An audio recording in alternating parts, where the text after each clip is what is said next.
வார்த்தையில் இணைவோம், நம் ஆன்மீகத்தை பலப்படுத்துவோம். கிறிஸ்து இயேசுவில் எனக்கு பிரியமான அன்பு சகோதர சகோதரிகளே, இறை வார்த்தை பகிர்வில் இன்று நாம் அனைவருமே மத்தேயு எழுதிய நற்செய்தி 6ஆம் அதிகாரம் 1 முதல் 6 முடிய மற்றும் 16 முதல் 18 முடிய இறைவசனத்தை நாம் தியானிக்க இருக்கின்றோம். தவக்காலத்தின் முதல் நாள் விபூதி புதன், சாம்பல் புதன் என்று சொல்லுவார்கள். இந்த தவக்காலத்தின் முதல் நாளிலே நாம் நுழைகின்ற பொழுது அன்னையாம் திரு அவையில் இருக்கின்ற நம் ஒவ்வொருவருக்கும் இந்த தவக்காலம் என்று சொல்லுகின்ற பொழுது ஒரு சோதனையின் காலம், மன வருத்தத்தின் காலம், நோன்பின் காலம், இறைவேண்டலின் காலம், தவத்தின் காலம் என்று பலவிதமான கோணங்களில் இந்த தவக்காலத்தை நினைத்து நாம் நுழைகின்றோம். ஒரு விதத்தில் இது உண்மைதான். ஆனால் அதையும் தாண்டி இந்த தவக்காலம் என்பது இறைவனுடைய அருளையும் ஆசிரையும் பெறுவதற்கு ஒரு சிறந்த வாய்க்காலாக இருந்து நம்மை அழைக்கின்ற ஒரு அன்பின் காலம்தான் இந்த காலம். தந்தையிடமிருந்து தன் சொத்தை பிரித்து கொண்டு வெளிதூரத்திற்கு சென்று எல்லாவற்றையும் செலவழித்த பிறகு அந்த ஊதாரி மைந்தன் எழுந்து நான் என் தந்தையிடம் செல்வேன் என்று சொல்லி வருகின்ற பொழுது வெகு தொலைவில் இருக்கின்ற தந்தை அவனை பார்த்தவுடனே ஓடோடி சென்று அவனை தன் மார்போடு அணைத்து கொண்டு கட்டி முத்தமிட்டு வீட்டிற்கு அழைத்து வந்து ஒரு பெரிய விருந்து வைப்பது போல பிறந்த குழந்தை மண்டியிட்டு தழுவதற்கு முன்னதாக தாயின் மார்போடு எப்படி இருக்க பிடித்து கொள்கிறதோ, தாயின் தோள் மீது எப்படி முழுவதுமாக கிடக்கின்றதோ, அதுபோல இந்த தவ காலம் நாம் இறைவனோடு இணைந்து கொள்ளக்கூடிய காலம். இறைவனை விட்டு வெகு தொலைவில் பிரிந்து கொண்டிருந்த நாம் இந்த தவ காலத்திலே இறைவனோடு நம்மையே நாம் இணைத்து கொள்ளுகின்ற பொழுது இது ஒரு வேதனையின் காலம் அல்ல, மன வருத்தத்தின் காலம் அல்ல, மாறாக மகிழ்ச்சியிலே நம்மை இணைத்து கொள்ளக்கூடிய காலம் இது. ஏனென்றால் கடவுளாக இருந்தவர், கடவுளோடு இருந்தவர் இந்த மண்ணுலகிலே மனிதனாக பிறந்து நம் அனைவருடைய பாவங்களை போக்குவதற்காக தன்னை அவர் தாழ்த்தி கொண்டிருக்கிறார். அப்படிப்பட்டவருடைய அந்த பாடுகளின் மரணத்தை நாம் சிந்தித்து தியானிக்கின்ற பொழுது கூட தாய் உன்னை மறந்தாலும் நான் உன்னை மறவேன் என்று உங்கள் அனைவரையும் என்னுடைய உள்ளங்கையில் பொறித்து வைத்திருக்கிற சொன்னவருடைய அருகிலே நாம் செல்லக்கூடிய இந்த தவ காலம் ஒரு மகிழ்ச்சியின் காலமாகத்தான் நாம் இதை ஏற்றுக்கொள்ள வேண்டும்.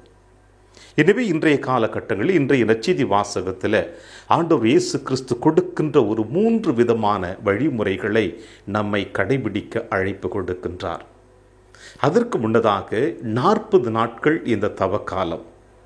ஏறக்குறைய வருடத்தில் 360 நாட்களில் 40 நாட்கள் நாம் இறைவனோடு நம்மை இணைத்து கொள்ளப் போகிறோம். இறைவனுக்கும் நமக்கும் இருக்கின்ற இந்த உறவு ஒரு நெருக்கமான உறவாக இருக்க போகிறது.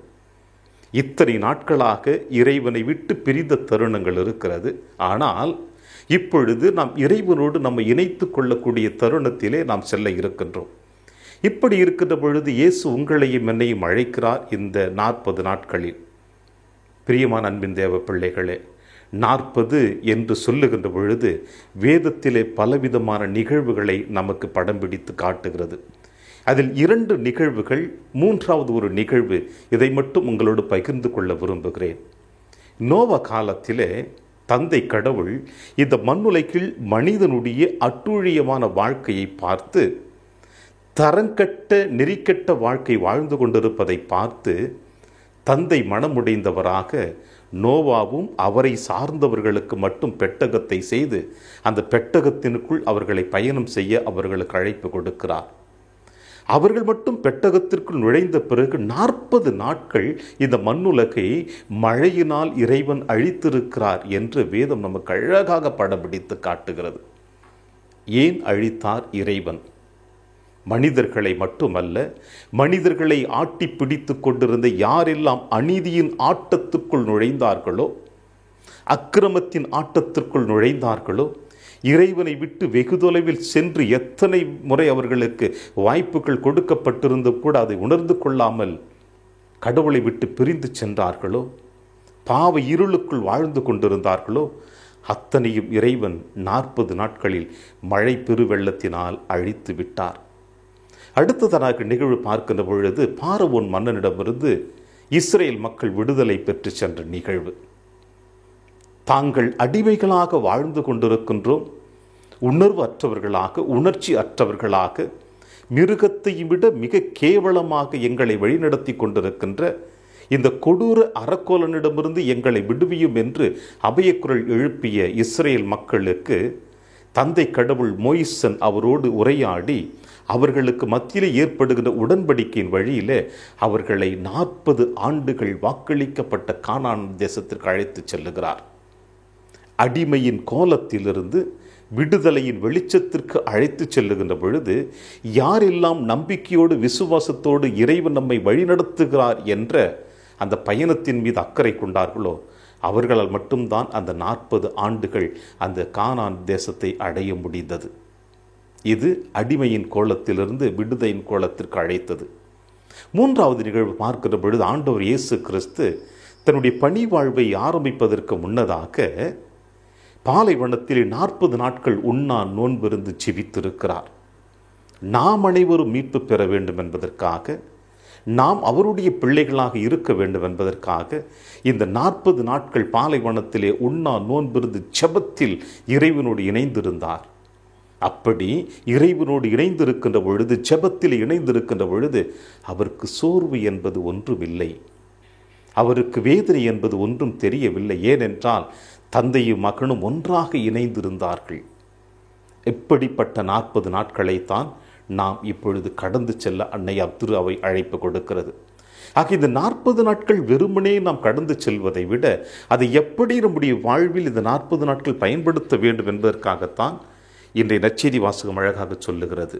இயேசு தன் பிள்ளைகளை பார்த்து சொல்லுகிறார், பரிசேயர்களைப் போல நீங்கள் இருக்க வேண்டாம். அழகாக சொல்லுகிறார். மக்கள் பார்க்க வேண்டும் என்பதற்காக அவர்கள் சேவைகள் செய்து கொண்டிருக்கிறார்கள். நீங்கள் தர்மம் செய்யும் பொழுதும், நீங்கள் இறைவேண்டல் செய்யும் பொழுதும், நீங்கள் நோன்பு இருக்கும் பொழுதும் இந்த பரிசேயர்களைப் போல இருக்க வேண்டாம். மாறாக மறைவாக இருக்கின்ற உங்களுடைய தந்தையினுடைய அவருடைய எண்ணத்திற்கு ஏற்றார் போல நீங்கள் உங்கள் பயணத்தை தொடருங்கள் என்று சொல்லுகிறார். எனவேதான் நடுத்திருவின் பொழுது இயேசு அழகாக சொல்லுவார், சின்னம் சிறிய ஏழை எளியவர்களுக்கு நீங்கள் செய்த அனைத்துமே எனக்கே செய்தீர்கள் என்று. பிரியமான அன்பின் தேவ பிள்ளைகளே, நாம் வாழ்ந்து கொண்டிருக்கின்ற சமுதாயத்தில் எத்தனையோ உணவில்லாமல், உடை இல்லாமல், உறைவிடம் இல்லாமல், அன்றாட தேவைகள் இல்லாமல் தவித்து கொண்டிருக்கின்ற பிள்ளைகள் நம் கண்முன்னே தெரிகின்ற பொழுது அவர்களுக்கு நாம் செய்கின்ற உதவிகள் எந்த விதமான மக்கள் மத்தியிலும் விளம்பரங்களாக காணப்பட முடியாது. ஏனென்றால் அவர்கள் இல்லாதவர்களாக இருக்கிறார்கள். அவர்களுக்கு கொடுக்கின்ற பொழுது இந்த சமுதாயம் ஏற்றுக்கொள்ளாது. ஆனால் தந்தை அவர்களை ஏற்றுக்கொள்கிறார், நம்மையும் ஏற்றுக்கொள்கிறார். அவர்களோடு தான் தந்தை இருந்து கொண்டிருக்கிறார் என்பதைத்தான் இயேசு அழகாக சொல்லுகிறார். ஆனால் இந்த பரிசேயர்களைப் போல இன்றைய காலகட்டத்தில் எத்தனையோ உள்ளங்கள் நாம் செய்து கொண்டிருக்கிறோம். நாம் செய்கின்ற உதவி, நாம் செய்கின்ற ஜெபம், நாம் செய்கின்ற நோன்பு எல்லாமே மக்கள் அனைவரும் பார்க்கக்கூடிய அளவுக்கு விளம்பரத்திற்கு உட்படுத்தப்பட்டிருக்கின்றது. இவை தேவையில்லை. மாறாக மக்களுடைய பார்வையில் எடுத்து வருவதை விட இறைவனுடைய பார்வையில் நீங்கள் உங்களுடைய இந்த ஆன்மீக பயணத்தை தொடர்ந்தீர்கள் என்றால் இதுவே இறைவனுடைய அருளும் ஆசீரும் உங்களுக்கு நிறைவாக கொடுக்கப்படும் என்று இயேசு நமக்கு சொல்லுகிறார். பிரியமான அன்பின் தேவ பிள்ளைகளே, எனவே இந்த 40 நாட்கள் நாம் அடியெடுத்து வைக்கின்ற பொழுது தந்தையினுடைய திருவுளத்திற்கேற்றார்போல் நம் பயணத்தை தொடர்ந்தோம் என்றால் நிச்சயமாக நமக்கு நிறைய அருளும் ஆசீரும் கிடைக்கும்.